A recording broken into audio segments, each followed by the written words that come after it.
guys, welcome to my channel, or welcome back if you're new. My name is Emily, and today I wanted to do from the perspective of someone who is completely blind, but I'm pretty sure some of these tips can be used as someone who is sighted as well, of safety tips for using Lyft or Uber as someone with a disability. I have been using Lyft or Uber, I'd say pretty regularly, for the better part of about 2 years, and I've never really had any major safety issues, but these are just some tips that when I started using rideshare services that I wish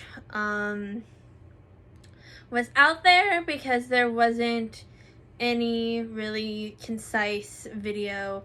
This is just what I've gotten from talking to other blind users of rideshare services, but there wasn't any real advice out there. So, I really want to make this video to maybe if you're newly blind or new to rideshare services, no matter if you're blind or not, new to ride shares, or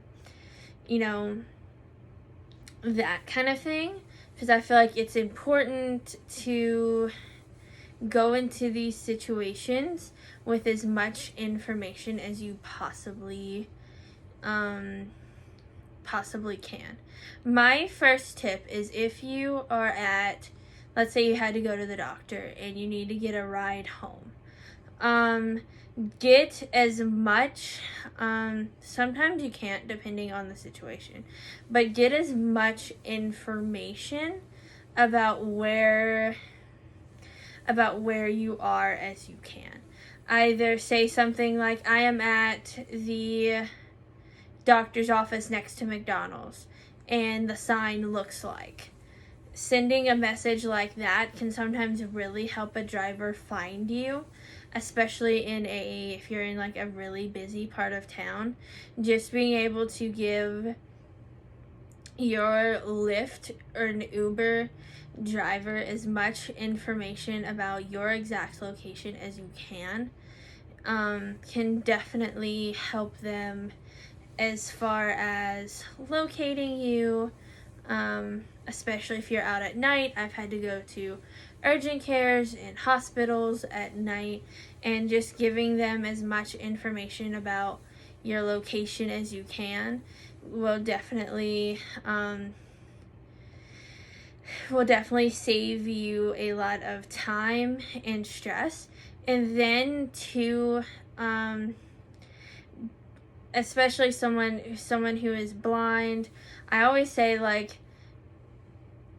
message your driver and let them know, like, hey, I can't see you when you pull up. Can you either call me or say something, so that way I can recognize your voice? Because if you walk up to any vehicle and be like, are you Uber? And they can literally just be like, yeah, and then you end up in a bad situation.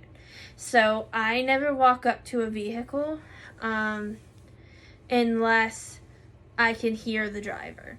So I wait until the driver calls me, and I'll ask them to roll their window down, so that way I can hear them. Or when I message them, I will ask them if they can either get out and come find me, or roll their window down and say something, so that way I'm walking towards their voice. And I will often describe my outfit.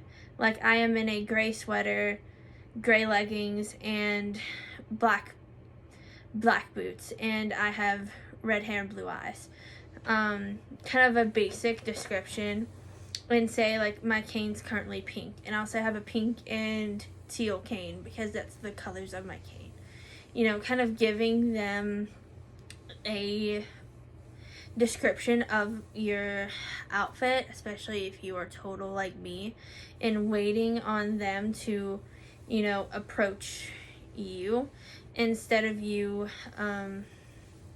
approaching them. Because if you approach them, anyone can say, yeah, I'm your Uber driver, Michael, or something, and it not be who it is. But if for whatever reason, if you happen to approach the vehicle, never ask. I've learned to never ask, are you whoever? Because then they can just be like, yeah, I'm whoever, and then you end up in a bad situation from just what I've heard. So I've been told the best way to handle this situation is to ask, what is your name and who are you here to pick up? Never insinuate that you're, unless they ask you, like, are you, like in my case, like, are you Emily? Then you can say yes. But never, I've learned to never ask, are you, I don't know, are you Michael here to pick up Emily? Unless, like, they're picking you up from your house and you know no one else is, like, around your house kind of thing. But especially if you're in, like, a really busy area, never insinuate anything. Never give them any information that they could use to put you in a bad position. Ask them, who are you here to pick up and what's your name?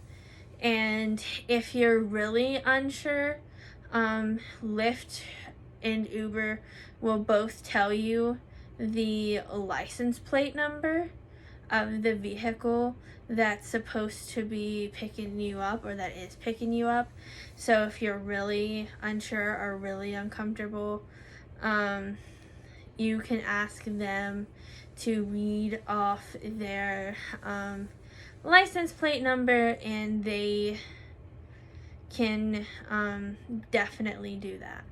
And in these situations, just never be afraid to ask and advocate for what you need, and just let the driver know as much as you can ahead of time. And I know some of these tips are common sense, but these are just some tips that I've really learned along the way, and I feel like videos like this are helpful when you are trying to learn how to do these things independently. So I hope this video was helpful to someone. See you next time. Bye. Take picture. Stop. 7 viewfinder. 7 stop recording video.